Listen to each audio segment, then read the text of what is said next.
How are you settling in so far?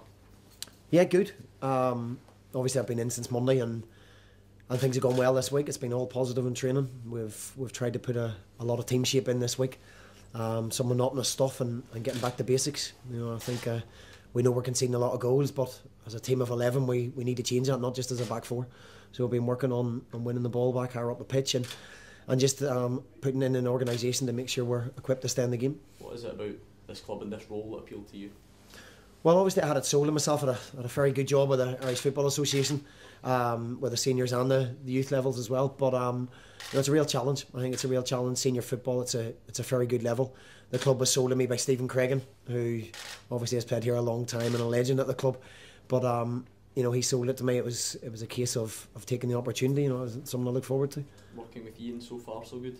Fantastic. Obviously I spoke to many people about Ian in the game, and he's very highly regarded, and he's leaving no stone unturned. He's doing absolutely everything in his power to make sure the boys are equipped to go out and get results.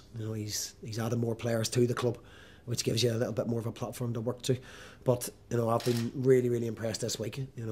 Between himself and Scott Leach and myself, it's nothing's been left a chance, nothing at all.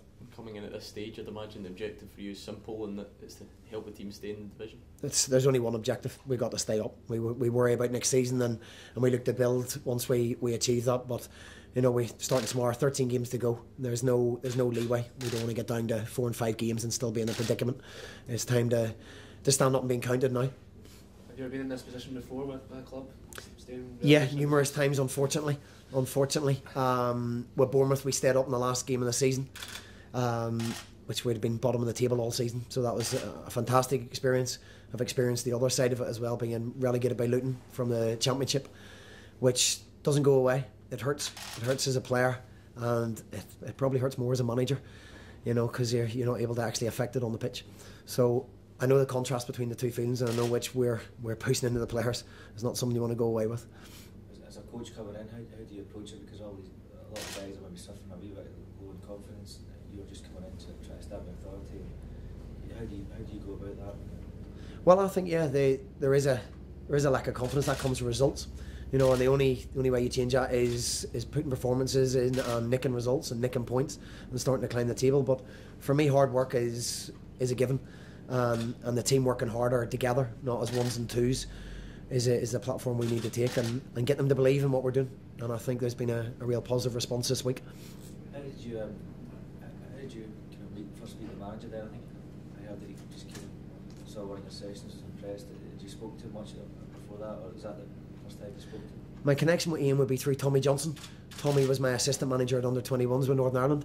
So when Ian was between jobs, he would have came down and watched 3 or 4 of our under-21 sessions.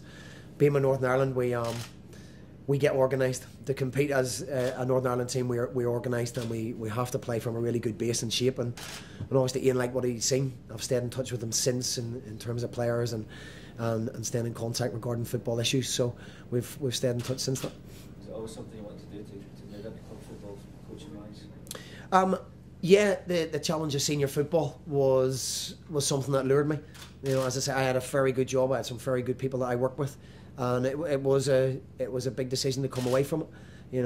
Obviously, hopefully, still be with the senior international squad. That hasn't been confirmed yet, but hopefully that will maybe happen. But my priorities here at this moment in time. But the lure of a club the size of Motherwell and the level they're playing at was too good just to refuse. What was it specifically that Stephen Craigan said that kind of made your mind up?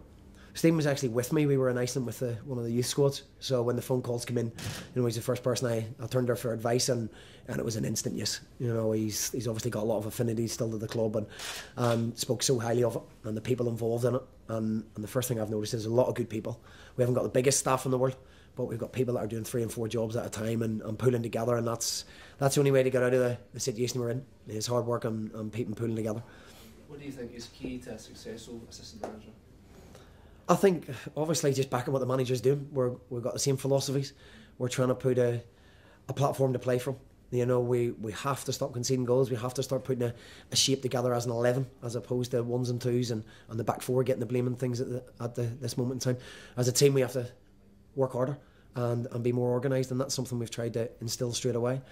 For me, it's just to try and make the little things make a big difference in football. So if you can make the little details count, sometimes the bigger picture takes care of itself. Thanks a That's lot. great, thank you. Okay.